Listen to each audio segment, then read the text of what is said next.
ख्रिस्त येशूमध्ये सर्वांना प्रीतीचा सलाम. माझे व्हिडिओ फक्त अशाच ख्रिस्ती लोकांच्यासाठी आहेत की जे ख्रिस्ती लोक पिता, पुत्र, पवित्र आत्मा या त्रिएक देवावरती विश्वास ठेवत असून जे ख्रिस्ती लोक ख्रिस्त येशू यांच्या येण्याची दुसऱ्या आगमनाची वाट पाहत आहेत, अशाच ख्रिस्ती लोकांच्यासाठी मी व्हिडिओज बनवत असतो. आजचा विषय असणार आहे, गेल्या काही दिवसांच्यापासून आम्ही पाहत असतो की आमच्या चर्चेसमध्ये वडीलकीच्या निवडणुका असतात. म्हणजे चर्चमध्ये वडील कोण होणार ह्यासाठी निवडणुका असतात. तर आजच्या विषयी मी तुम्हाला वचनातून सांगणार आहे. त्यामध्ये मी पावलाने तिमोथेला लिहिलेल्या पत्रातून काही वचनं घेणार आहे आणि तिताने लिहिलेले काही वचनं आहेत ते तुम्हाला मी सांगणार आहे. आणि ह्या विषयामध्ये हे असणार आहे की मंडळीचा वडील कसा असावा किंवा मंडळीमध्ये आम्ही ज्याला वडील म्हणून नेमतो तो व्यक्ती कसा असावा, वचन काय सांगतं. आता जे वचनं मी वाचणार आहे त्यामध्ये एवढं परफेक्ट तरी कोणच भेटत नाही. पण 100पैकी 50-60% तरी एखादा व्यक्ती असा असू शकतो, जो देवासाठी झटणारा असेल. अशाच व्यक्तीला आम्ही वडील म्हणून त्या ठिकाणी नेमून देणं गरजेचं आहे. आता काही लोकांना प्रश्न पडेल, की देवाचं काम करण्यासाठी निवडणूक ठेवण्याची काय गरज आहे? पण काही चर्चेसचे काही नियम असतात, त्यानुसार ते करणं गरजेचं असतं. त्याच्यामध्ये काही दुमत नाही. कारण बायबलमध्ये सुद्धा तसं झालेलं आहे. तेच आज आपण वचनातून पाहणार आहोत. तर सुरुवातीला मी तुम्हाला घेऊन जात आहे तिमोथेच्या पत्रामध्ये. तर आता आपण वाचणार आहोत पावलाचे तिमोथेला पहिले पत्र याचा 3रा अध्याय आणि वचन 1 पासून 10 पर्यंत. हे वचनं मी सुरुवातीला वाचेन, त्याच्यानंतर ह्यामधून मी तुम्हाला समजावून सांगेन. व्हिडिओ कदाचित थोड्या जास्त मिनिटांचा होईल, पण तुम्ही थांबून राहा, व्हिडिओ पूर्ण पहा. कारण की हे जे असणार आहे ते थोडं गंभीर असणार आहे. त्यासाठी तुम्ही सर्वांनी हा व्हिडिओ संपेपर्यंत पहा. आता मी वाचणार आहे पावलाचे तिमोथेला पहिले पत्राचा 3रा अध्याय आणि वचन 1 ते 10 पर्यंत. कोणी अध्यक्षाचे काम करू पाहतो तर तो चांगल्या कामाची आकांक्षा धरतो. हे वचन विश्वसनीय आहे. अध्यक्ष आदुष्य, एका स्त्रीचा पती, नेमस्त, स्वस्थचित्त, सभ्य, अतिथीप्रिय, निपुक शिक्षक असा असावा. तो मद्यपी व मारका नसावा, तर सौम्य, भांडण न करणारा, द्रव्यलोभ न धरणारा, आपल्या घरची व्यवस्था चांगली ठेवणारा, आपल्या मुलांबाळांना बीड मर्यादेचे वळण लावून त्यांना स्वाधीन ठेवणारा असा असावा. ज्याला आपल्या घरची व्यवस्था चांगली ठेवता येत नाही, तो देवाच्या मंडळीचा सांभाळ कसा करेल? त्याने गर्वाने फुगून जाऊन सैतानाप्रमाणे शिक्षेत पडू नये, म्हणून तो नवशिका नसावा. त्याची निंदा होऊ नये व त्याने सैतानाच्या पाशात सापडू नये, म्हणून त्याच्याविषयी बाहेरच्या लोकांनीही चांगली साक्ष दिलेली असावी. तसेच सेवक ही गंभीर असावे, दुतोंडे, मद्यपानासक्त व अनीतीने पैसा मिळवणारे नसावे. विश्वासाचे रहस्य शुद्ध विवेकभावाने राखणारे असावे. त्यांचीही अगोदर पारख व्हावी आणि अदृश्य ठरल्यास त्यांनी सेवकपण करावे. इथंपर्यंतच मी हे वाचत आहे वचन. ह्याच्या पुढं वडिलाची पत्नी कशी असावी ह्याविषयी लिहिलेलं आहे. पण मी फक्त तुम्हाला 1 ते 10 वचन वाचून ह्यामधून मी तुम्हाला वडील कसा असावं हेच सांगणार आहे. आता हे वचन मी तुम्हाला थोडे समजावून सांगतो. पाऊल या ठिकाणी असं म्हणत आहेत की जर कोणी अध्यक्षाचे काम करू पाहतो तर तो चांगल्या कामाची आकांक्षा धरतो, चांगल्या कामाची आवड धरतो. हे काम आदरणीय, धार्मिक, कमी अधिक जबाबदारीचे आहे असे समजले जाते. पण सर्व देखरेख करणे हे देवाच्या लीन लोकांची सेवा आहे, तेच काम आहे. आता यानंतर आपण पाहणार आहोत, यामध्ये प्रेषित पावलाने सांगितलेले की कोणी अध्यक्षाचे काम करू पाहतो तर तो चांगल्या कामाची आकांक्षा धरतो. हे वचन विश्वसनीय आहे. आता या ठिकाणी सांगितले की अध्यक्ष अदोषी असावा, म्हणजे तो निर्दोष असावा. अध्यक्षामध्ये कोणता दोष नसावा, म्हणजे त्याच्या विरुद्ध कोणताही गंभीर आरोप नसावा. याचा अर्थ तो निष्पाप आहे असा नाही.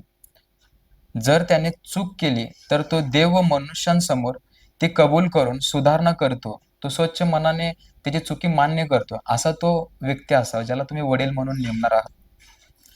त्यानंतर तो एका स्त्रीचा पती असावा असं सांगितलेलं. तो एका स्त्रीचा पती असावा ही गरज अनेक मार्गांनी समजू शकतो. काहींच्या मते याचा अर्थ तो विवाहित असावा. जर कौटुंबिक समस्या निर्माण झाली तर अविवाहित मनुष्याला त्या सोडवणे जमणार नाही. त्यासाठी जो वडील म्हणून आम्ही नेमणार आहोत त्याचं लग्न झालेलं असावं, त्याला कुटुंब असावं. कारण की समजा मंडळीमध्ये एखाद्या मंडळीमध्ये तो व्यक्ती वडील म्हणून काम करतोय आणि एखाद्या परिवारामध्ये वादविवाद चालू असतील, घरगुती वादविवाद, आई-वडिलांचे, पती-पत्नीचे किंवा समजा की मुलांची आणि आई-वडिलांची भांडण असेल, तर ज्यावेळेस स्वतः एका व्यक्तीचं लग्न झालेलं असेल, तेव्हाच त्याला दुसऱ्याला समजावता येते, दुसऱ्याला सांगता येते. त्यासाठी जो वडील म्हणून आहे त्याला कुटुंब असावं, त्याचं लग्न झालेलं असावं. जरी एकटा हे मी म्हणतोय, जरी एकटा व्यक्ती असेल त्याला चांगल्या सगळ्या काही गोष्टी समजत असतात, तरी एखाद्या वेळेस ठीक आहे. पण मला वचनातूनच फक्त तुम्हाला सांगायचं आहे. काहींच्या मते विवाहित पुरुषाची पत्नी मेली तर त्याने पुन्हा विवाह करू नये, पण यामुळे वैवाहिक जीवनाला धक्का पोहोचू शकतो. आणखी असा अर्थ आहे की वडील घटस्फोटित नसावा, हे मत मान्य केले जाते, पण असे स्पष्टीकरण पूर्णपणे नाही. बिशप वडील वैवाहिक जीवनात अप्रामाणिक असू नये, त्याच्या वैवाहिक जीवनासंबंधी काही आक्षेपार्ह असू नये, हे मात्र अगदी सत्य. म्हणजे जो व्यक्ती वडील म्हणून काम करू इच्छितो, त्याच्या वैवाहिक जीवनाबद्दल काही भांडण-तंटा नसावी किंवा त्याच्या परिवाराचे असं नसावे, की बाबा हा वडील म्हणून विरोध आहे, पण त्याच्या घरामध्ये असं आहे, तसं आहे. तर यातून थोडक्यात मला हे सांगायचं आहे, की त्याची साक्ष, कौटुंबिक साक्ष देखील चांगली असावी. एक सेवक म्हणतात, की जर एखाद्या ख्रिस्ती व्यक्तीचं किंवा एखाद्या पास्टरचं, पालकाचं किंवा एखाद्या ख्रिस्ती सेवकाची जरी आम्हाला साक्ष ऐकायचं आहे, तर ती त्याच्या पत्नीकडून ऐकायची. कारण की घरामध्ये तो व्यक्ती काय वागतोय हे पत्नीला आणि घरच्या लोकांनाच माहीत असतं. तर त्या व्यक्ती जो वडील म्हणून थांबणार आहे, तो कसा आहे हे त्याच्या परिवारामधून कळतं आपल्याला. तर त्यासाठी तो व्यक्ती त्याचं कुटुंब असावं, तो कुटुंबाची काळजी व्यवस्थित घेणारा असला पाहिजे. यानंतर नेमस्त लिहिलेलं आहे. नेमस्त म्हणजे केवळ खाण्यापिण्यासंबंधी काटेकोर असावा असे नाही, तर आध्यात्मिक गोष्टीतही तो अतिरेक करणारा नसावा. त्यानंतर असं लिहिलंय की स्वस्थ चित्त असावं. स्वस्थ चित्त म्हणजे चंचल नसणे. तो गंभीर, कळकळीचा, समजूतदार आणि योग्य जाण असलेला असावा. त्याला माहीत असते, गंध्याच्या तेलास मरून पडलेल्या माशामुळे दुर्गंधी येते व ते नासून जाते. तसा अल्पमात्र मूर्खपणाचा पगडा अक्कल व प्रतिष्ठा यावर बसतो. उपदेशक 10:1. त्यानंतर असं लिहिलंय की अध्यक्ष सभ्य असावा. सभ्य म्हणजे त्याच्या सर्व सवयी चांगल्या असाव्यात. त्यानंतर लिहिलंय की अतिथीप्रिय म्हणजे तो सर्वांचे स्वागत करणारा असावा. तारलेले व न तारलेले जे लोक ख्रिस्ती आहेत, जे लोक वचन वाचतात किंवा वाचत पण नाहीत, त्यांच्यावरती देखील तो प्रेम करणारा असावा. त्यांना देखील तो प्रेमाने जवळ करणारा असावा. असं नाही की फक्त तोंड पाहून वागल्यासारखं, बाबा हा व्यक्ती चांगला, याला जवळ करा. नाही. प्रभू येशू ख्रिस्तांचा संदेश आम्हाला नेहमी सांगतो की तुम्ही प्रत्येकावरती प्रेम केलं पाहिजे. हेच अध्यक्षाच्या मध्ये अध्यक्ष मी जिथं म्हणेन तिथं समजून जा की वडील हा शब्द आहे. तर जो वडील म्हणून आहे त्यानं तोंड पाहून वागून तो निपुण शिक्षक असावा. जे काही आध्यात्मिक समस्या घेऊन त्याच्याकडे येतात, त्यांना वचनाद्वारे त्यांना समजावून सांगावे. देवाच्या मेंढरांना त्याने चारले पाहिजे. 1 पेत्र 5:2 तुम्ही वाचला तर तुम्हाला समजेल. हे वचनं मी तुम्हाला काही वचनं सांगेन, ते मी पूर्ण वाचून नाही दाखवणार. फक्त मी तुम्हाला वचनाचा आकडा सांगेन, तर तुम्ही वाचून पहा. तर 1 पेत्र 5:2 मध्ये लिहिलेलं आहे त्याविषयी. खोटे सिद्धांत मानणाऱ्यांची कान उघडणी केली पाहिजे. प्रेषितांचे कृत्य 20 अध्याय 29 वचन आणि पुढे 31 पर्यंत. याचा अर्थ बिशप वडिलाला शिकवण्याचे दान असावे असा नाही, तर घरोघरी व मंडळीत त्याने विश्वासाचा सिद्धांत समजावून सांगावा. सत्याचा अपलेप होऊ देऊ नये. त्यासाठी वडील हा बायबल वाचणारा असावा, त्याला बायबल वाचता यायला पाहिजे, प्रार्थना करता आली पाहिजे. आजकाल अनेक ठिकाणी असं होतं की चर्चमध्ये एखाद्या वडिलाला प्रार्थना कर म्हणले की तो व्यक्ती प्रार्थना करत नाही, शांत बसतो किंवा दुसऱ्याला सांगितलं जातं. पण तो व्यक्ती असा नसायला पाहिजे. त्याला प्रार्थना करता आली पाहिजे, बायबल वाचता आली पाहिजे, तो देवासाठी झटणारा असला पाहिजे. लोकांचे ऊच-नीच, गरिबी, श्रीमंती पाहून तो जगणारा नसावा. त्यानंतर लिहिलेलं आहे की मद्यपी म्हणजे तो कोणत्याही व्यसनामध्ये नसावा. तो दारू पिऊन भांडण करणारा नसावा. त्याला कोणत्याही प्रकारचे व्यसन नसायला पाहिजे. तो अपशब्द वापरणारा नसावा. कधी-कधी बोलता-बोलता काही लोकं शिवीगाळ करतात, तर तो तसा नसावा. कारण की तुम्ही देवाच्या पवित्र मंडळीचं काम करत आहात. आपल्या अनेक चर्चेसमध्ये वचन लिहिलेलं असतं की परमेश्वर आपल्या पवित्र मंदिरात आहे आणि सर्व धरतरी त्याच पुढे स्तब्ध राहा. तर आम्ही जर पवित्र मंदिरात आहोत, वचन सांगते की परमेश्वर आपल्या पवित्र मंदिरात आहे, मग त्या ठिकाणी परमेश्वर पवित्र मंदिरात आहे असा आमचा विश्वास आहे, तर आम्ही देखील त्या योग्यतेनं राहिलं पाहिजे. त्यानंतर तो मारका नसावा. वडील जो असणार आहे तो मारका नसावा, म्हणजे दुसऱ्याला इजा करणारा नसावा. म्हणजे तो धनी असेल तर त्याने दासांना मारू नये. त्याच्या हाताखाली काही लोक कामाला असतील तर त्याने त्या दासांना मारहाण करू नये, शिवीगाळ करू नये. किंवा त्याच्या परिवारामधला विषय असेल किंवा त्याच्या मैत्रित्व मधला विषय असेल, जे मित्र आहेत त्यांच्यामधला असेल, तो मारहाण करणारा, शिवीगाळ करणारा असा तो नसावा. तो द्रव्य लोभी नसावा. द्रव्याच्या मोहापायी पाप घडते, त्याचा वाईट परिणाम मंडळीवर व तिथल्या जागेवरती होतो. त्यानंतर सौम्य. वडील हा सौम्य असावा. मंडळीतील कामात त्याने सहनशील असावे. देवाच्या मंडळीमध्ये जितके काम असेल त्या प्रत्येक कामामध्ये त्याने सहनशील राहून ते काम केलं पाहिजे, जबाबदारीने केलं पाहिजे. तो शांत संयमी वृत्तीचा असावा. तो शांत असायला पाहिजे, तो चिडचिड करणारा नसायला पाहिजे. तो प्रेमाने लोकांना जिंकून घेणारा असा तो वडील असला पाहिजे. तो भांडखोर नसावा. बारीक सारीक गोष्टी संबंधी सतत तक्रार करणारा तो नसावा. स्वतःच्या हक्कासाठी भांडणारा नसावा. तो संयमी असावा. आजकाल बरेचसे लोक, नाही मला खुर्ची पाहिजे आहे, नाही मला त्या ठिकाणी बोलायचं आहे, नाही मला गाणं म्हणायला दिलं नाही किंवा मला वाद्य वाजवायला दिलं नाही, असं म्हणून मंदिरामध्ये देखील वाद केले जातात आजकाल. पण असे लोक ते नसावे. म्हणजे ह्याला म्हणतात की स्वतःच्या हक्कासाठी भांडणं. यामधून आम्हाला हे दिसते की आम्हाला देवाचं गौरव नाही तर स्वतःचं गौरव करायचं. ह्याच्यानंतर द्रव्यलोभी. तो द्रव्यलोभी नसावा. देवाच्या लोकांच्या आध्यात्मिक जीवनाबद्दल तो जागृत असावा. ऐहिक गोष्टींच्या मागे त्याने लागू नये. त्यानंतर हे वचन सर्वात सुंदर आहे. सगळेच वचन सुंदर आहेत, पण ह्या वचनाला मी थोडंसं हायलाइट करतोय. जो मंडळीची देखभाल करणारा असेल त्याने आपल्या घरची व्यवस्था चांगली ठेवावी. जे मी मगाशी तुम्हाला कुटुंब, पती पत्नी, लेकरं, वडील ह्या गोष्टी बोललो त्या ह्याच्यामध्ये येतात. जो मंडळीची देखभाल करणारा असेल त्याने आपल्या घरची व्यवस्था चांगली ठेवावी. मुलांना चांगले वळण लावावे. जोपर्यंत मुले त्यांच्या घरात राहतात तोपर्यंत त्यांनी मुलांना वळण लावावे. जेव्हा मुले स्वतःच्या संसारात पडतात तेव्हा तशी संधी पुन्हा मिळणार नाही. आता मुलं जोपर्यंत लग्न होत नाही, आपल्या वडिलांच्या हाताखाली ते असतात, वडिलांचं ऐकू शकतात, तोपर्यंत हा व्यक्ती जर वडील म्हणून आहे तर त्यानं आपल्या मुलांना वळण लावलं पाहिजे चांगलं. त्या व्यक्तीच्या मुलांची साक्ष चांगली असली पाहिजे. जो मनुष्य आपल्या घरची व्यवस्था चांगली ठेवतो तो प्रसंगी फार कठोर होत नाही किंवा नाहक नरमाई दाखवित नाही. ज्याला घरची व्यवस्था नीट ठेवता येत नाही तो देवाच्या मंडळीची काळजी काय घेईल? त्याच्या घरात थोडेच लोक असतात व त्याचे नातेवाईक असतात व बरेच जण त्याच्यापेक्षा लहान असतात. मंडळीमध्ये अनेक लोक असतात, त्यांचे स्वभावही भिन्न भिन्न असतात. तर एखाद्याला लहान ठिकाणी काम करता येत नाही तर मोठ्या ठिकाणी तो काम करू शकणार नाही. त्यामुळे आपलं घर हे लहान आहे, आपल्याला घरामध्ये बारीक सारी कामं करणं गरजेचं आहे. म्हणजे आपण आपल्या घरामध्ये बारीक सारी कामं जरी केलं तर ते काम आम्हाला मंडळीमध्ये करण्यासाठी जड जाणार नाही. हे या संदर्भातून सांगण्याचं तात्पर्य. या वचनात वडिलांच्या कामासंबंधी सांगितले आहे. त्याने देवाच्या मंडळीचा सांभाळ करावायचा आहे. मंडळीवर वर्चस्व गाजवायचे नाही. आजकाल मंडळीमध्ये वर्चस्व गाजवलं जातं, दादागिरीची भाषा केली जाते. पण ते देवाचं पवित्र मंदिर आहे. मी तुम्हाला सांगितलं थोड्या वेळापूर्वी, परमेश्वर आपल्या पवित्र मंदिरात आहे, सर्व धरतरी त्याच पुढे स्तब्ध राहो.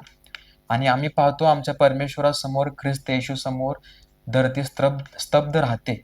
वादळ देखील त्याचं ऐकतं, समुद्राच्या लाटा त्याचं ऐकतात. पण आजकाल आम्ही देवाच्या समोर जाणारे लोक त्याचं ऐकत नाही. आम्ही त्याच्या पवित्र मंदिरामध्ये आरेरावपणा करतो, दादागिरीची भाषा करतो. असं अनेक ठिकाणी होत आहे. त्या सगळ्या गोष्टी ऐकूनच हा व्हिडिओ मी बनवत आहे आणि ह्यामध्ये या गोष्टी मी बोलत आहे. वडील सत्ताधारी नाही, त्याने मंडळीला मेंढरा सांभाळतो तसे देवाच्या लोकांना सांभाळायचे आहे. आज तुम्ही थोडा वेळ कुठेतरी थांबून बघा, एखादा मेंढपाळ आपल्या मेंढरांना किती चांगल्या रीतीने चारतो. मेंढरं त्याची वाणी ऐकून त्याच्या मागं जात असतात. तर मंडळीमध्ये वडील म्हणून जो व्यक्ती असेल त्यानं ह्या गोष्टी केल्या पाहिजे. त्यानं आपल्या मंडळीतील जे लोक आहेत त्यांना मेंढरा समान बघितलं पाहिजे, का मेंढपाळा समान त्यानं काम केलं पाहिजे त्या ठिकाणी. आणि चांगला शोमरोनी या दाखल्यात काळजी घे असे म्हटले आहे. लूक याचा 10वा अध्याय वचन 34 तुम्ही पाहू शकता. जे शोम्रोनाने काम केलं त्याच चर्चमधल्या वडिलांना हे काम करणं गरजेचं. देवाच्या मंडळीची काळजी घेणाऱ्या वडिलांनी तशीच हळुवारपणे काळजी घेतली पाहिजे. त्यानंतर अजून एक पुढं शब्द सांगितलेला आहे, तो नवशिका नसावा. जो वडील म्हणून काम करणारा आहे, ज्याला वडील म्हणून मंडळीमध्ये मतदानाला थांबायचं आहे, तो व्यक्ती नवशिका नसावा. म्हणजेच नुकतेच परिवर्तन झालेला किंवा विश्वासात नवखा नवीन असलेला मनुष्य वडील होण्यास अपात्र आहे. अनुभवी आणि समजूतदार मनुष्यच पात्र ठरू शकतो. जर अपात्र मनुष्य वडील झाला तर तो गर्वाने फुगेल आणि सैतानाप्रमाणे शिक्षेत पडेल. सैतान शिक्षा ओढवत नाही, पण गर्वामुळे तो शिक्षेत पडतो. त्याला योग्यता नसताना मोठे पद हवे होते, पण परिणामी त्याला खाली फेकण्यात आले. समाजात मान मिळेल असा वडील असावा. जो वडील असेल त्याला गावामधील, समाजामधील, आपल्या आजूबाजूच्या एरियामधील लोकांनी त्याच्याविषयी चांगली साक्ष दिलेली असावी. तो व्यक्ती चांगला आहे म्हणून त्याच्याविषयी नावाजलेला असावा. बऱ्याच ठिकाणी असे लोक भेटत नाहीत, पण थोडेफार तरी असू शकतात. कारण की देवाच्या मंडळीमध्ये वडील म्हणून एखाद्याला थांबवायचं आहे. आतापर्यंत ज्या गोष्टी झाल्या त्या इथून पुढे नाही व्हायला पाहिजे. तर बदल हवा. आणि हा बदल कधी होईल? ज्यावेळेस तुम्ही व्हिडिओज पाहणारे लोक सिरियसली घ्याल. ज्यावेळेस तुम्ही देवाचं वचन काय आहे पाहाल. सांगणारा कोण आहे हे पाहण्याऐवजी तो जे काही सांगत आहे तो कोणाचे सांगत आहे ते तुम्ही पाहणं गरजेचं आहे. सांगणारा मी आहे, पण मी ज्याचं सांगत आहे तो येशू ख्रिस्त आहे. त्या येशू ख्रिस्ताच्या शिष्याने जे कित्ता लावून दिला, जे लिहून दिलं ते मी तुमच्यासमोर वाचून दाखवत आहे. त्यानंतर बाहेरचे लोक म्हणजे तारण न झालेले लोक, त्याची निंदा होऊ नये व त्याने सैतानाच्या पाशात सापडू नये म्हणून त्याच्या विषयीची साक्ष चांगली असली पाहिजे. बाहेरच्या लोकांनी याच्याविषयी चांगलं का सांगितलं पाहिजे? उद्या कोणत्या अडचणीत तो सापडू नये, की बाबा मी याला बाहेर बघितलं, हा पानटपरीवरती थांबला होता. मी याला ह्या ठिकाणी बघितलं, हा व्यक्ती असं शिवीगाळ करत होता, भांडण करत होता, गाडी स्पीडनं चालवत आल्यानंतर ह्याची चुकी असताना दुसऱ्याला तो भांडत होता. तर ह्या गोष्टींनी काय होतो परिणाम? बाहेरचे लोक ह्याच्याविषयी उद्या, अरे हा असा वागतोय, अरे हा तर तिथं तसा वागत होता, असं व्हायला नाही पाहिजे. काहीतरी एका दुसऱ्यांदा होतं ठीक आहे, पण वारंवार या गोष्टी व्हायला नाही पाहिजेत. त्यानंतर त्याने सैतानाच्या पाशात सापडू नये म्हणून त्याच्या विषयीची साक्ष चांगली असली पाहिजे. विश्वासणारे व अविश्वासणारे आरोप करतील. जे लोक आपल्या कामात तत्पर नसतात ते सैतानाच्या पाशात सापडतात. जेव्हा कोणी त्याच्या पाशात सापडतो तेव्हा त्यांची कुचेष्टा करतो. आता पाऊल सेवकासंबंधी सांगतो. सेवक हा केवळ सेवेसाठी असतो. तो मंडळीच्या कामकाजासाठी लक्ष लावतो. वडील आध्यात्मिक बाबी सांभाळतो. प्रेषितांचे कृत्य 6वा अध्याय 1 ते 5 वचनानुसार. सेवकाच्या कामकाजाचे स्वरूप दिसते. आलेल्या विधीचा विनियोग विद्वांसाठी व मंडळीसाठी करावयाचा आहे. सेवकाची पात्रता वडिलासारखी आहे, पण ती तेवढी कडक नाही. सेवकाने शिक्षण देण्याची गरज नाही, हा महत्वाचा फरक आहे. दुतोंडे.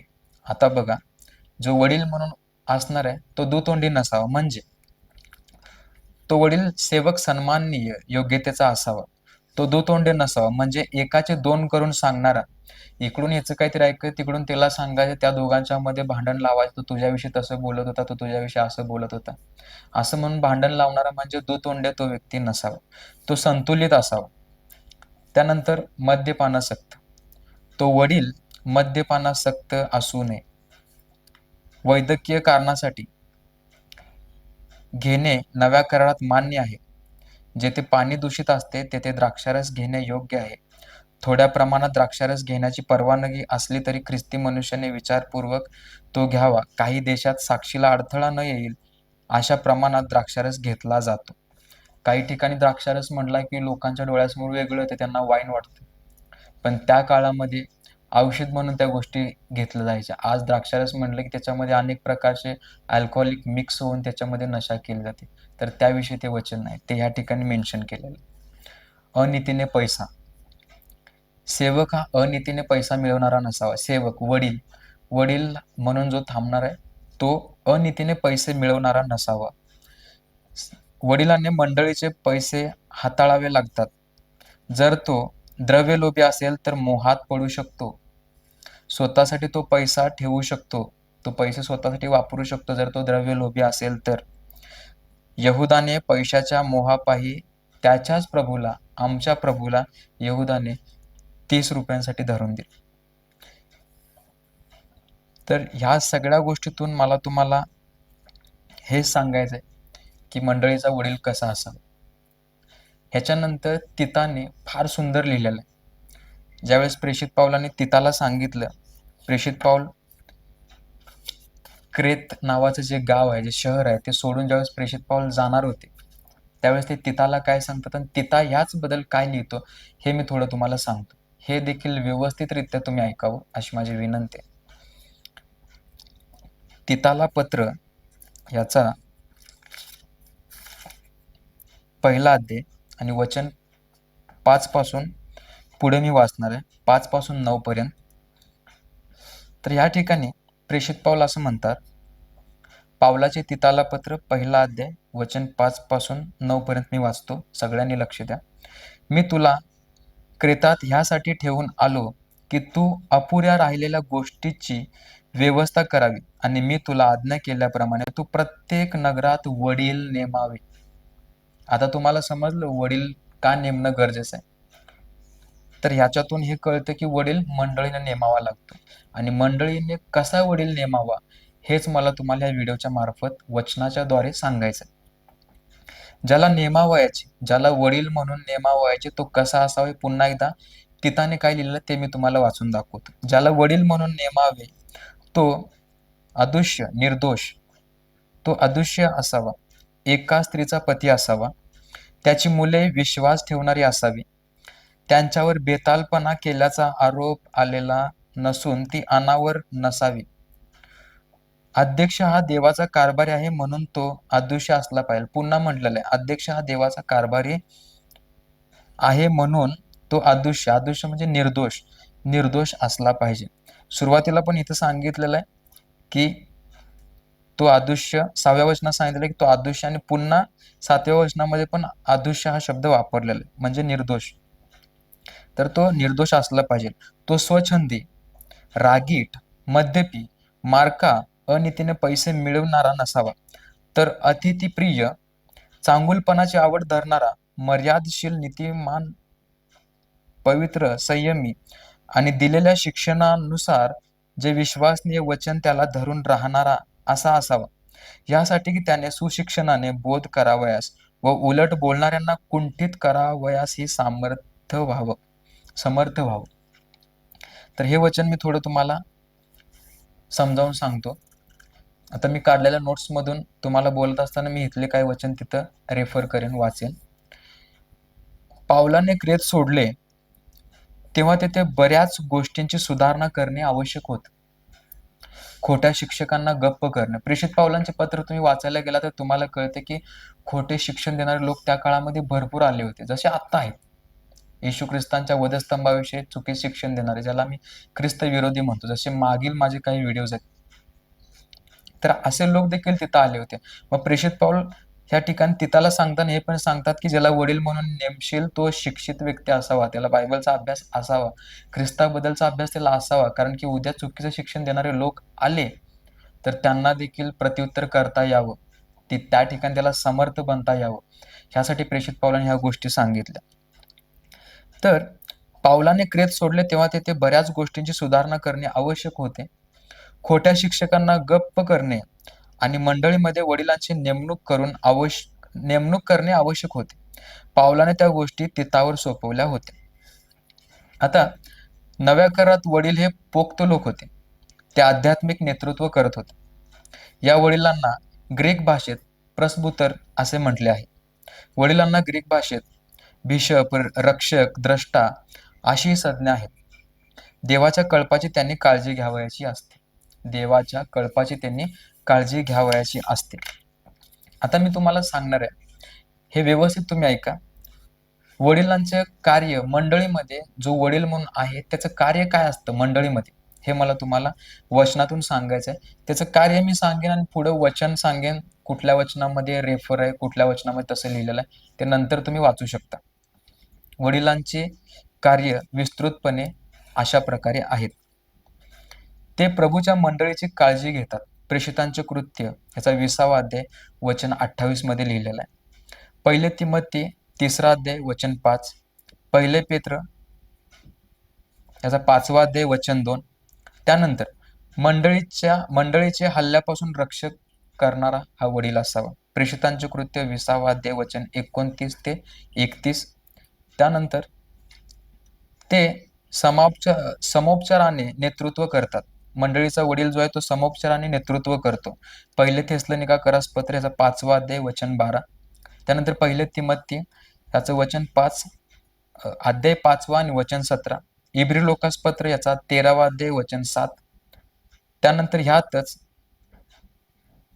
वचन 17 देखील आहे. त्याच्यानंतर पहिले पेत्र याचा 5वा अध्याय वचन 3. त्यानंतर पुढं तो उपदेश करतात. मंडळीचे वडील जे आहेत ते उपदेश करतात. त्यांना संदेश सांगता आला पाहिजे. ते सुशिक्षण देतात, विरोधी शिक्षण घालवतात. याचा रेफरन्स पहिले तिमोथीचा 5वा अध्याय वचन 17, तिताला पत्र पहिला अध्याय वचन 9 ते 11 यामध्ये सांगितलेलं आहे की ते विरोधी शिक्षण कसे घालवतात. वडिलांनी विरोधी शिक्षण घालवलं पाहिजे, कारण त्या काळच्या वडिलांनी ह्याविषयी ठाम निर्णय घेतला आणि विरोधी शिक्षण घालवलं होतं. मी काही दिवसांच्या पाठीमागे काही लोकांच्यापर्यंत पोहोचवत होतो काही गोष्टी. आपल्या भागामध्ये चुकीचं शिक्षण देणारे ख्रिस्त विरोधक म्हणून लोक आलेले. तर काही लोक म्हणायचे जाऊ दे, त्यांना त्यांचं काम करायला ठेवलेलं आहे, आपण आपलं काम करायचं. तर हे मेंढपाळाचं चिन्ह नाही. उत्तम मेंढपाळ जो असतो, खरा मेंढपाळ जो असतो, तो आपल्या मेंढरांसाठी जीव देतो. मग ह्या लोकांकडे पाहून हे कळते की ह्यांना देवाविषयी गांभीर्य नाही, हे फक्त स्वतःला गाजवण्यासाठी या गोष्टी करतात. त्यानंतर वडील शिक्षण आणि धार्मिक गोष्टीत लक्ष घालतात. प्रेषितांचे कृत्य याचा 15वा अध्याय आणि वचन 5. ह्यातच प्रेषितांचे कृत्य 15वा अध्याय वचन 5 आणि 6 आहे. त्यानंतर ह्यातच 16वा अध्याय वचन 4 देखील आहे. त्यामध्ये तुम्हाला रेफर भेटून जाईल. वडिलाचे जीवन मंडळीसाठी आदर्श ठेवणारे असावे. इब्री लोकासपत्र याचा 13वा अध्याय वचन 7. त्यानंतर पहिले पेत्र याचा 5वा अध्याय वचन 3. या ठिकाणी याचं तुम्हाला रेफरन्स मिळेल. चुकणाऱ्या लोकांना वडील लोकांनी वळणावरती आणणारे ते लोक असावे. गलतीकारासपत्र 6वा अध्याय वचन 1. ख्रिस्ती लोकांच्या आत्म्याची काळजी घेणारा वडील असावा. इब्री लोकासपत्राचा 13वा अध्याय वचन 17. ते आजारांसाठी प्रार्थना करणारे असावे, प्रार्थनेचं सेवा कार्य करणारे असावे. याकोबाचे पत्र याचा 5वा अध्याय वचन 14 आणि 15. ह्यावर मी पुन्हा तुम्हाला सांगणार आहे. ते आजारांसाठी प्रार्थना करणारे असावे हे मी पुन्हा तुम्हाला सांगेन थोड्या वेळाने. ते गरीब ख्रिस्ती लोकांची काळजी घेणारे असावे. प्रेषितांचे कृत्य याचा 11वा अध्याय वचन 30. आजकाल फक्त ऊच नीच भपकेदार कपडे वचनात सांगितल्याप्रमाणे ज्याच्या हातामध्ये अंगठे आहेत, गाडी बंगला कार आहे, अशा व्यक्तीला बघून त्या घरामध्ये आजकाल लोक जातात. तर तसे नसावे. तर ते लोक जे वडील म्हणून ते गरिबाच्या घरामध्ये जाणारे, गरिबाची काळजी घेणारे असावे, गरिबासाठी प्रार्थना करणारे असावे. ज्यांना विशेष दान आहे अशांचा उपयोग देवाच्या सेवेसाठी करणारा तो वडील असावा. पहिले तिमोथीचा 4था अध्याय आणि वचन 14 या ठिकाणी तुम्हाला भेटेल. पूर्वीच्या आरंभीच्या मंडळीत प्रेषित मंडळीवर वडील नेमत असत. प्रेषितांची कृतीचा 14 अध्याय आणि वचन 23 आणि तिताला पत्र याचा पहिला अध्याय वचन 5 या ठिकाणी तुम्हाला याचा अर्थ समजून जाईल. आता या ठिकाणी ज्या गोष्टी प्रेषित पावलाने सांगितलेल्या आहेत त्याचपैकी काही गोष्टी इकडे तिताने लिहिलेल्या आहेत. ह्या पण मी तुम्हाला वाचेन आणि मी व्हिडिओ माझा समाप्त करेन. तर हे तुम्ही शेवटचं असणार आहे, त्यामुळे व्यवस्थित ऐका. 5 ते 7 मिनिटांमध्येच मी हे बोलून थांबणार आहे. तर तुम्ही हे वाचत असताना, हे ऐकत असताना देवाकडे प्रार्थना करत राहा तंतोतंत की देवा, मला तू योग्य ते शिक्षण दिलेलं आहेस.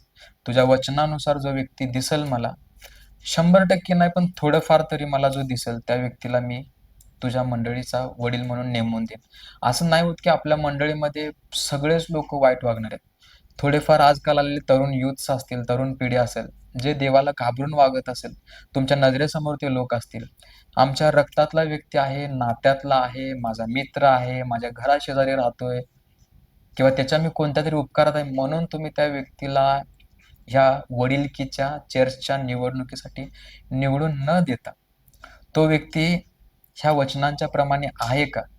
100% कोणी असणार नाही. थोडंफार तरी पुन्हा मी सांगतो तुम्हाला, थोडंफार तरी त्याच्यामध्ये त्या गोष्टी दिसून येत असतील, तर तुम्ही त्या व्यक्तीला निवडून द्या. आणि त्या गोष्टी कोणत्या हे मी तुम्हाला पुन्हा एकदा या ठिकाणी सांगणार आहे. वडील हा निर्दोष असावा. म्हणजे त्याच्यात कोणताही दोष नसावा. त्याच्याविरुद्ध खोटे शिक्षण व गैरवर्तणुकीचा आरोप नसावा. याचा अर्थ तो निष्पाप आहे असे नाही. छोट्या चुका झाल्या तरी त्याने देवासमोर क्षमा मागितलेली असावी आणि पुन्हा ती चूक त्याने केलेली नसावी. असा तो वडील असावा. त्यानं ती चूक कबूल केलेली असावी. बऱ्याचदा आपण काहीतरी घोळ करतात वडील लोक आणि ते चुकी मान्यच करत नाही. पण तो तसा नसावा. त्यानं आपली चुकी मान्य करणारा असा तो असावा, म्हणजे तो निर्दोष असावा. त्यानंतर तो एकाच स्त्रीचा पती असावा. त्यानंतर आज आपण बघायला जातो एका स्त्रीचा पती, यावरती मी तुम्हाला सांगतो त्या व्यक्तीचं लग्न झालेली एकच पत्नी असावी. कारण बऱ्याच ठिकाणी आम्ही पाहतो, अनेक ठिकाणी असं होतं की मंदिराचा वडील आहे, चर्चचा कोणतरी पुढारी करणारा व्यक्ती आहे, पण त्याचे 2-2 लग्न असतील किंवा काही गोष्टींचे काही प्रकरण असतील, तर तसा तो व्यक्ती नसावा. हे वचन सांगते, मी नाही सांगत, तुम्ही वाचू शकता. त्याच्यानंतर त्याची मुले हे देवावरती विश्वास ठेवणारे असावे. आणि त्या व्यक्तीचं लग्न झालेलं असताना त्याला आपल्या घरची काळजी व्यवस्थित घेता यायला पाहिजे. त्याला आपल्या लेकराबाळांची काळजी व्यवस्थित घेता आली पाहिजे. कारण की मी जसं तुम्हाला अगोदर सांगितलं तसं चर्चमध्ये कोणतं कौटुंबिक वाद आला तर तो वाद त्या व्यक्तीला शांत करता यायला पाहिजे. तसा तो व्यक्ती असावा. त्याच्यानंतर तो व्यक्ती निर्दोष असावा. वडील हा निर्दोष असावा. देवाचा कारभारी आहे तो, म्हणून मंडळी त्याची स्वतःची नाही, तर मंडळी ही देवाची आहे. त्याने त्या मंडळीची नीटच व्यवस्था घेतली पाहिजे, नीटच त्याची काळजी घेतली पाहिजे. देवाने त्याला नेमले आहे, तो निर्दोष असावा असे पुन्हा म्हटले आहे, भर देण्यासाठी. तो शिक्षणात किंवा नैतिकतेत कधीच चुकणारा नसावा. तो स्वैर नसावा. तो हट्टी, तापट नसावा. अन्यथा आध्यात्मिक पुढारीपणासाठी तो अपात्र ठरेल. त्यानंतर लिहिलेलं आहे की तो वडील रागीट नसावा. जर तो संतापात असेल तर कसे नियंत्रण ठेवावे हे त्याला माहिती असते. जर तो रागीट असेल तर तो राग काबूत ठेवणारा असावा. तो मद्यपी नसावा. तो वडील मद्यपी नसावा. काही लोक व्यसनामध्ये असतात, ते मी तुम्हाला मध्ये सांगितलं मगाशी. तर त्याला कोणत्याही प्रकारचे व्यसन नसावं. नाही जरा घेतोय की नाही. तो मारका नसावा. त्याने शारीरिक शक्ती वापरून इतरांवर हल्ला करू नये. काही वडिलांनी मंडळीत लोकांना मारहाण केल्याचे आरोप आहेत, आपण ऐकतोय. काही वडील मंडळीमध्ये शिवीगाळ करतात, आपण ऐकतोय. तो मारका नसावा. प्रेषित पावलांनी सांगितलेलं आहे, पितांनी सांगितलेलं आहे. पण अशा तऱ्हेची मारहाण वडिलांनी करू नये. त्याने अनितीने पैसे मिळवू नयेत. सॅम्युएल जॉन्सन नावाचे एक सेवक आहेत देवाचे. ते म्हणतात की सोन्याची हाव निर्लज्जपणा हे नाश पावणाऱ्याची अखेर ठरते. आणि पाऊल म्हणतो, खरा वडील पावलाप्रमाणे म्हणतो, मी कोणाच्या सोन्याचा, रुपयाचा किंवा वस्त्राचा लोभ धरला नाही. हे तुम्ही प्रेषितांच्या कृत्याचा 20वा अध्याय वचन 33 मध्ये पाहू शकता. प्रेषित पाऊल म्हणतो की मी कधी कोणाच्या सोन्याची, रुपयाची, कोकराची कशाचीही अपेक्षा धरली नाही. त्याने देवासाठी उदार मनाने काम केलं. त्यानंतर अतिथीप्रिय. वडील हा अतिथीप्रिय असावा. परक्यांसाठी, समस्यांनी ग्रस्त, दुःखी, छळ होत असलेल्या लोकांसाठी त्याचे दार नेहमी उघडे असावे. त्याच्या घरात सुंदर ख्रिस्ती सहभागिता असावी. प्रभू आहे असे समजून त्याने येणाऱ्यांचे स्वागत करावे. जो अतिथीप्रिय आहे, वचनामध्ये एक ठिकाणी लिहिले ना की पाहुणे म्हणून येणाऱ्यांच्या त्याने स्वागत केलं आणि त्यानुसार त्याने देवदूतांचं स्वागत न केल्यासारखं झालेलं. तर त्यांना येणारा व्यक्ती घराकडे हा देवाचा दूत आहे असं म्हणून त्यानं त्या अतिथीप्रिय तो असला पाहिजे. त्यानं त्या लोकांचं स्वागत केलं पाहिजे. चांगला, तो चांगुलपणाची आवड धरणारा असावा. म्हणजे चांगले लोक व चांगल्या गोष्टी, त्याचे बोलणे, वागणे आणि त्याचा संशय, चूक यापासून अलिप्त असा असावा तो. त्यानंतर तो मर्यादशील असावा, म्हणजे तो समंजस व स्वतःचाच स्वामी असावा. म्हणजे त्यानं स्वतः मी चुकतोय की नाही त्यानं स्वतः पाहावं. तो मर्यादशील असावा. त्याला स्वतःला स्वतःवरती कंट्रोल करता आला पाहिजे. हे तिताला पत्र ह्याच्यामध्ये 2 अध्याय वचन 2 लिहिलेलं आहे. त्याच पत्रामध्ये 5वा अध्याय वचन 6 आणि 12 ह्या ठिकाणी आपण पाहू शकतो. त्यामध्ये असाच विचार मांडला आहे. त्यानंतर तो इतरांशी न्यायाने वागणारा असावा, देवाशी तो पवित्र असावा, स्वतःसंबंधी तो स्वतःला ताब्यात ठेवणारा असावा. गलतीकरास पत्रेचा 5वा अध्याय वचन 22 आणि 23 मध्ये पाऊल हेच सांगतो. पवित्र आत्म्याचे फळ इंद्रिय दमन आहे. म्हणजे ख्रिस्ताच्या आज्ञा पाळण्याची इच्छा असते, पण ती शक्ती पवित्र आत्मा देतो. विश्वासणारा, शिस्तप्रिय व सहकार्य करणारा असावा. वडील विश्वासामध्ये दृढ असावा. प्रभू येशूने दिलेले सुशिक्षण त्याने ग्रहण करावे व प्रेषितांनी दिलेले सुशिक्षण आपल्यासाठी नव्या करारात राखले आहे. तसे केले तरच तो मंडळीला सुशिक्षण देऊ शकेल. म्हणजे त्यानं फक्त मीच शहाणा आहे असं त्यानं म्हणू नये. तर मंडळीमध्ये कोणी लहान व्यक्ती जरी वचन सांगतोय तर ते वचन देवाकडून आहे हे समजून त्यानं ते ऐकलं पाहिजे. कधी कधी काही लोक म्हणतात हा काय मला सांगायला, माझा अनुभव आहे. अनुभव या गोष्टीवरती मी भार देतो. बरेचसे लोक म्हणतात माझा अनुभव आहे, हा काय मला सांगायला. एवढ्या वर्ष मी चर्च चालवले, एवढ्या वर्ष मी गादी चालवल्या, एवढ्या वर्ष मी वडील आहे या मंडळीचा, हा काल आलाय परवाला, हा मला काय सांगायला लागलाय. पण त्यासाठी बायबल वाचणं गरजेचं आहे. तर त्यानं समोरून येणारा संदेश ग्रहण केला पाहिजे, त्यांना रिस्पेक्ट केली पाहिजे, सन्मान केला पाहिजे त्या संदेशाचा. मंडळीसाठी असे आध्यात्मिक मार्गदर्शक आहेत, त्यांच्या संबंधी त्यांची शारीरिक ठेवण, शैक्षणिक गुणवत्ता, सामाजिक दर्जा किंवा उद्योजकता याबद्दल काहीच सांगितलेलं नाही. ज्यांची आध्यात्मिक तयारी आहे असा कुबडा अशिक्षित माणूस वडील होऊ शकतो. जो उद्योगात यशस्वी झाला तो मंडळीत नेतृत्व करू शकतो, हे काही खरे नाही. एक मुद्दा मांडला पाहिजे, जो माणूस भाषणासाठी करणे आणतो, विविध निधी देतो, इमारतींची दुरुस्ती करतो, असा माणूस चांगला वडील असतोच असे नाही. खरा वडील खोल आध्यात्मिक जीवन जगतो.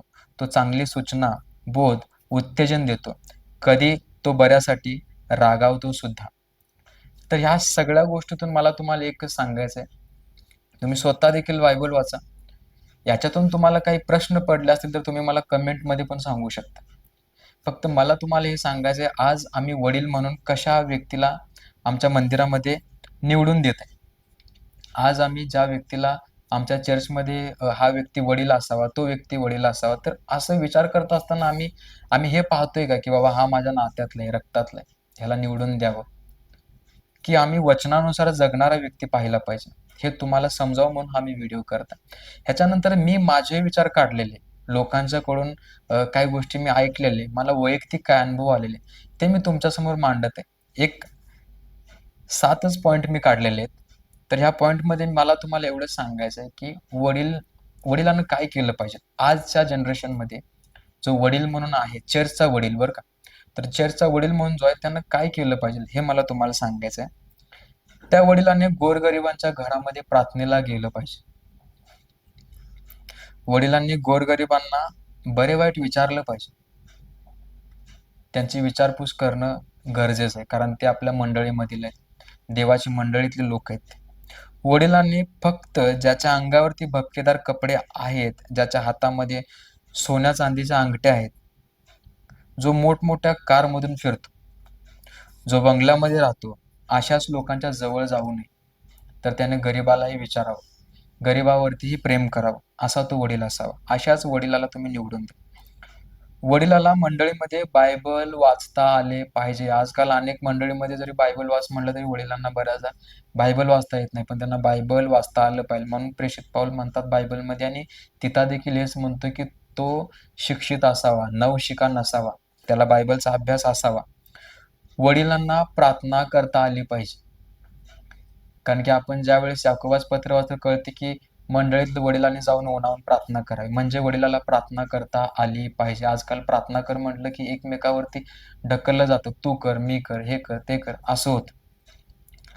ख्रिस्त येशूविषयी चुकीचे आणि खोटे शिक्षण देणाऱ्या लोकांना योग्य ते शिक्षण सांगून त्यांना विरोध करून त्यांचं चुकीचं शिक्षण कसं चुकीचं आहे हे त्यांना सांगून त्या चुकीच्या लोकांना थांबवणारा वडील असावा.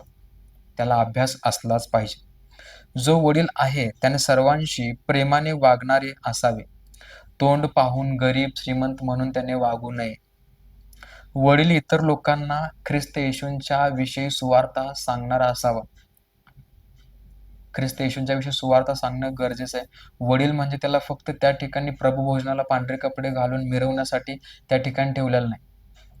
किंवा जो व्यक्ती चर्चमध्ये काम करत आहे, तर त्याला फक्त त्या कामासाठी ठेवलेलं नाही. 4 लोकांच्या समोर येऊन मला मिरवावं लागतं ह्यासाठी वडील होणं गरजेचं नाही किंवा ह्यासाठी मंडळीमध्ये पुढाकार घ्यायचा नाही.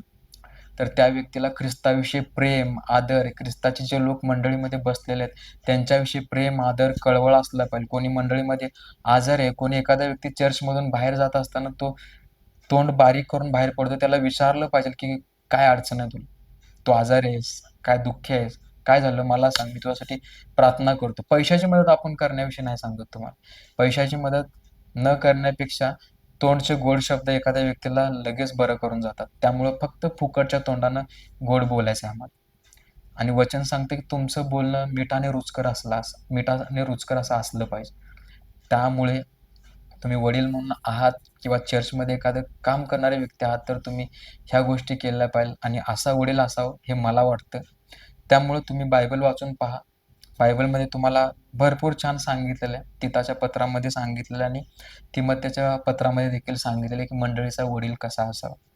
तर याविषयी तुम्हाला काही प्रश्न असतील तर तुम्ही सांगू शकता आणि ह्या वेळेस ज्यावेळेस तुम्ही तुमच्या चर्चमध्ये कदाचित इलेक्शन्स असतील हे वडिलकीचे, तर तुम्ही अशा लोकांना निवडून द्यावं, की जो व्यक्ती येशू ख्रिस्तावरती विश्वास ठेवतो, येशू ख्रिस्ताची सुवार्ता सांगतो, गोरगरिबांना तो भेटतो, गोरगरिबांच्यासाठी प्रार्थना करतो, तोंड पाहून वागत नाही. चुकीचं शिक्षण देणारे जे लोक आज पसरलेले आहेत, येशू ख्रिस्ताविषयी जे लोक चुकीचं शिक्षण देतात, ह्या लोकांना तो विरोध करतो. मंडळीमधल्या प्रत्येक घरामध्ये त्याला जमेल तसं तो जाऊन त्यांच्यासाठी प्रार्थना करतो, त्यांची काळजी घेतो. अशाच व्यक्तीला तुम्ही निवडून द्या. आजकाल युथ्समध्ये जे तरुण लोक आहेत, ते वाईट मार्गाला जातात. नको-नको त्या प्रकारच्या नशा कधी ऐकल्या नव्हत्या, तशा नशा अनेक प्रकारचे लोक करायला लागलेत. ह्या व्यक्तींच्यासाठी ओझं घेऊन प्रार्थना करणारा, ह्या व्यक्तींना चांगल्या मार्गावरती आणणारा असा तो वडील असावा. आजकाल अनेक गावामध्ये आम्ही बघतो, अनेक ख्रिस्ती परिवार आहेत. त्या ठिकाणाचे अनेक तरुण जे मुलं आहेत, ते अनेक प्रकारच्या वेगवेगळ्या चुकीच्या शिक्षणाकडे जात आहेत. चुकीच्या व्यसनामध्ये, चुकीच्या संगतीमध्ये जात आहेत. तर हे का होत आहे? ह्या लोकांना आवर घालण्यासाठी कुणीतरी उभं राहणं गरजेचं आहे. आणि ज्यावेळेस तुम्ही वडील म्हणून चर्चमध्ये उभं राहताय, तर ह्या व्यक्तींची जबाबदारी वचनाद्वारे ही तुमच्यावरती पडलेली आहे. कारण की पवित्र शास्त्र बायबल तसं सांगतं. म्हणून ते देवाचं मंदिर आहे. ते कुणाच्या हक्काची मंडळी नाही. त्यामुळे ते देवाचे लोक आहेत, देवाची मेंढरं आहेत आणि देवाने तुम्हाला तिथं राखण्यासाठी या मेंढरांना त्याच मेंढरांच्या थ्रू तुम्हाला निवडलेलं आहे. त्यामुळं तुम्ही देवाला घाबरून वागणं गरजेचं आहे. आणि हे मला अनेक ख्रिस्ती लोकांना सांगायचं. त्यामुळे तुम्ही पुन्हा एकदा मी तुम्हाला सांगेन, वचन वाचा. त्याप्रमाणे तुम्हाला वडील दिसला, तर तुम्ही त्या व्यक्तीला वडील म्हणून निवडून द्या. पुन्हा एकदा शेवटी सांगतो मी, वडिलाला बायबल वाचता आलं पाहिजे, प्रार्थना करता आली पाहिजे, तो गोरगरिबांना भेटणारा असावा. त्या व्यक्तीनं तरुणांच्या बद्दल त्याला प्रेम असावं. जे चुकीच्या मार्गाला तरुण जात आहेत, त्यांना तो भेटणारा असावा आणि त्यांच्यासाठी नेहमी प्रार्थना करणारा असावा आणि तो सुवार्थिक असावा.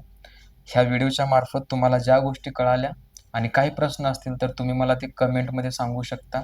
त्याप्रमाणे मी पुढे व्हिडिओज बनवेन. तुम्ही हा व्हिडिओ ऐकून घेतलात म्हणून देवबाप तुम्हाला आशीर्वाद करो. Thank you so much.